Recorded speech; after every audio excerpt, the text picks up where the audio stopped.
book was incredibly cute, yet quite messed up at the same time. I know I usually try and theme my makeup to whatever book we're reading that week, but I just feel like I've done a lot of red-themed makeup recently. I can only see something like that causing psychological problems, if anything. Before Panic at the Book Club, it probably wasn't a book that I would necessarily pick up. Hi, my name is Terry Westwell and welcome back to Panic at the Book Club. This week we'll be discussing Klara and The Sun by Kazuo Ishiguro. If you want to be a part of this book club, I do list the next 4 books down below and on TikTok, along with the discussion dates. I also accept your book feedback in a wide manner of ways. You can comment your thoughts below a video, you can even send me a short video clip of you discussing the book if you'd like. Alternatively, you can just send me a direct message on Instagram. Do I expect you to read a book every single week? Absolutely not. But unlike most book clubs, this gives you an opportunity to choose the genre that suits you and the most ideal time frame for you to read it in. Don't forget to like and subscribe and maybe even give us a follow on TikTok. That way you can be alerted for new content as well as be aware of what books we'll be reading next. If you'd like to request or recommend a book, please feel free to send those in too. Klara and the Sun is about an artificial friend, a robot. And in a rapidly changing world, it's from a truly unique perspective. From her time in the store, Klara watches closely and learns as people come in to browse or even just pass by outside in the street. Klara remains hopeful that one day she too will be chosen, but is warned not to invest too much in the promises of humans.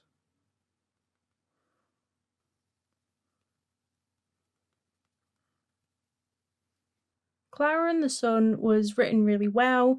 It was clear and easy to understand, but at points it left much to be desired. I wanted more information and I wanted more detail, but at the same time, I really like how that wasn't offered. Everything was through the eyes of Klara, and therefore you learn everything as she does, no more, no less. And so sometimes you might not get all of the context. I both loved and hated this about the book. I could appreciate it for what it was, but it was a little frustrating at times. The book was incredibly cute, yet quite messed up at the same time. Klara is so naive and is still learning a lot about people and their emotions and just the world in general, so she was very childlike. Like, she's very intelligent, but still naive and innocent at the same time. It was a very different story and perspective from what we've been reading the last few weeks. I really liked her as a character and I felt quite bad for her in the end. Like, I know she deserved to drift off in the end, like, that's supposed to be the ideal ending for an artificial friend, especially for one as good as Klara. But I couldn't help but feel bad for her. You know, it was like she was a toy or an appliance that was put in a cupboard after they no longer had use for her. Like, I know she technically put herself in the cupboard, but they didn't exactly stop her. I know I usually try and theme my makeup to whatever book we're reading that week, but I just feel like I've done a lot of red-themed makeup recently. It was just sad. Like, I know that the book showed that she became a loved part of the family. I also feel that it showed that no matter what, there was always going to be that divide between human and artificial friend.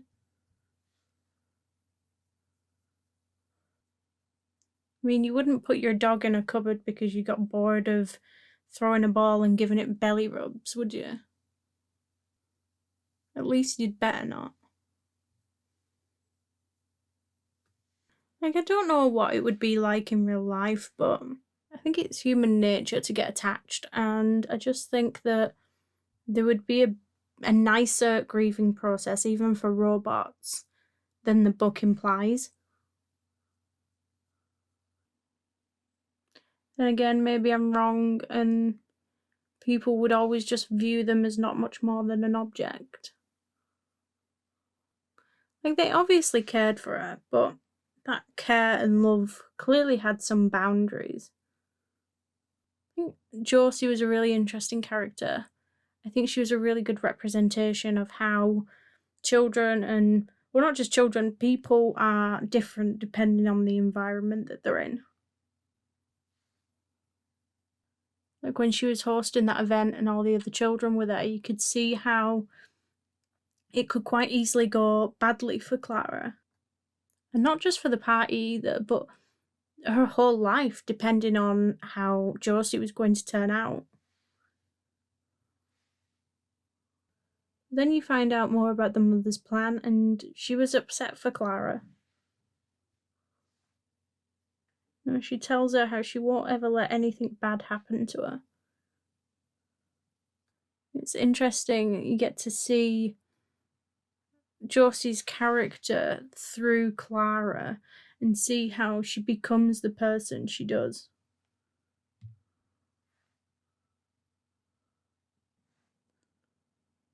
I also liked the acceptance that Josie and Rick never grew up to become romantically involved.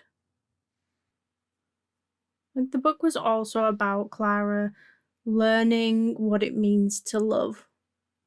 And I think it was a great piece to show a different kind of love between two friends. Even though it may have been expected of them to have a romantic relationship and maybe even get married as they grew up, their lives lead them in completely separate directions, and even despite all of that, they'll always still love each other and always be a part of each other.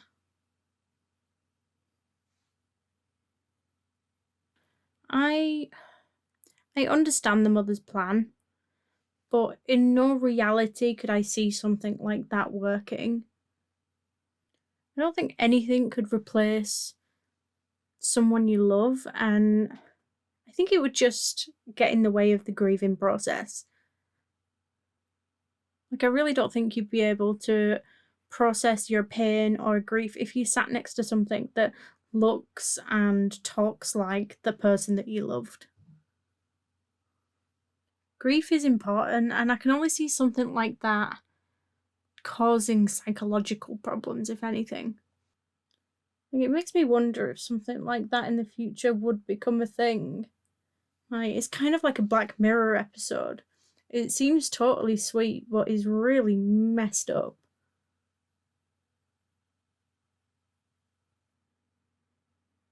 All in all, I really loved how different this book was. Before Panic at the Book Club, it probably wasn't a book that I would necessarily pick up, so I'm really enjoying the diverse reading that we're doing at the moment.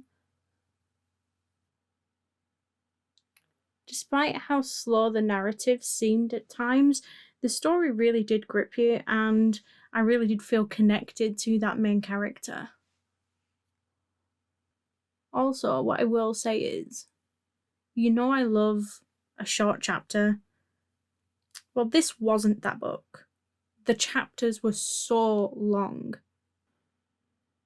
Also, this soon may or may not be adapted into a film.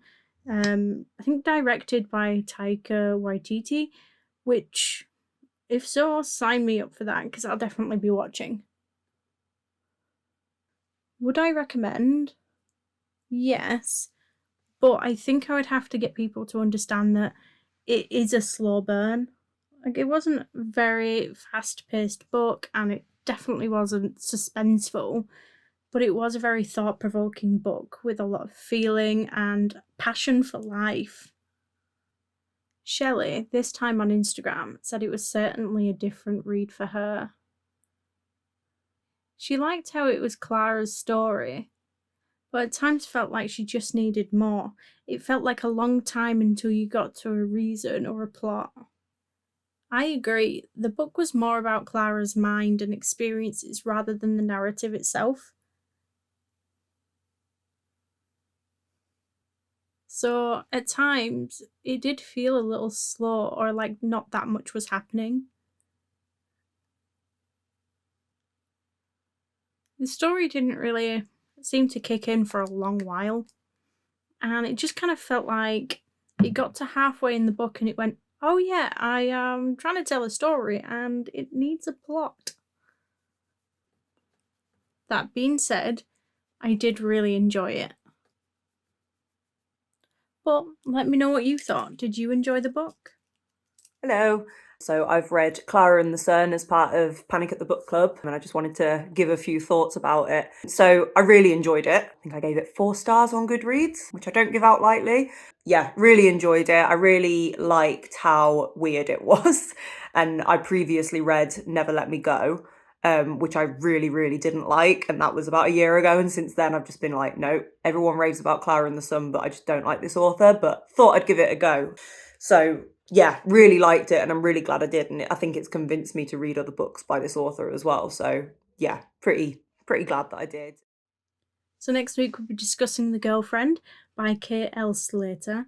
Now don't forget to get your comments and thoughts in by Monday the 31st at the latest, so you can be a part of the discussion. You can now do this on YouTube, TikTok, or Instagram. The following week we'll be discussing Counterfeit by Kirstin Chen. Now don't forget, if you do need a little bit longer to read a book, I do now list the next 4 books and the discussion dates down below, so you can choose which book best suits you. Thank you all for joining, and if you liked this video, please don't forget to like and subscribe, and I'll see you all next week.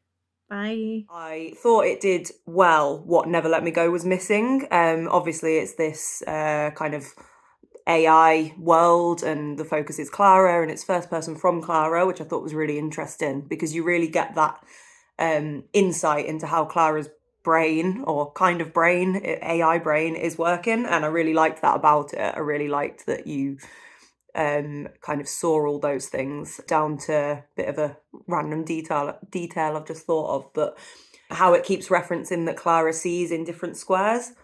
I think that's really cool. It's a bit mysterious, and I think for a while it annoyed me a little bit because it didn't make much sense. And then I thought, well, maybe it's not supposed to make sense, and maybe that's okay. Maybe it's, you know, the AI's brain has to function in this way to process the different areas of what they're seeing. And I thought that was quite an interesting little kind of insight into it. There were a few other bits as well that I thought were a bit strange. Obviously, we didn't find out until right at the end what was really going on in terms of Josie's illness. And oh my God, what was the guy's name called? What was the guy called? I can't remember what the guy's called. Sorry. But obviously is it unlifted, which I kind of spent the whole book wanting to know more about that. And then at the end we find out, and I kind of thought, was that me? Was I supposed to have figured that out earlier? But I thought that was really interesting because that's obviously kind of the basis for everything that's wrong with this new, potentially futuristic, we're never really sure, world. That was a bit strange, but I'm glad that we did eventually find out. I think that's what was annoying about Never Let Me Go, is that there was a lot of stuff that we just never found out. It was really annoying. Another slightly probably insignificant part that really bugged me was something that we really didn't get to the bottom of. It was the part where Klara saw Josie in bed overnight, and Josie was like huddled up under her bed sheets, and she was making like humming noises. That was the end of a chapter, and I really thought, right, okay, we're going to get a bit more insight into what's wrong with Josie. And it never went anywhere. Am I missing something? Don't know if anyone else kind of noticed that. Yeah, I'm probably raising the points that annoyed me more than the points that I did like, but I really enjoyed it. 4 stars, and would definitely be interested in reading more books by this author again.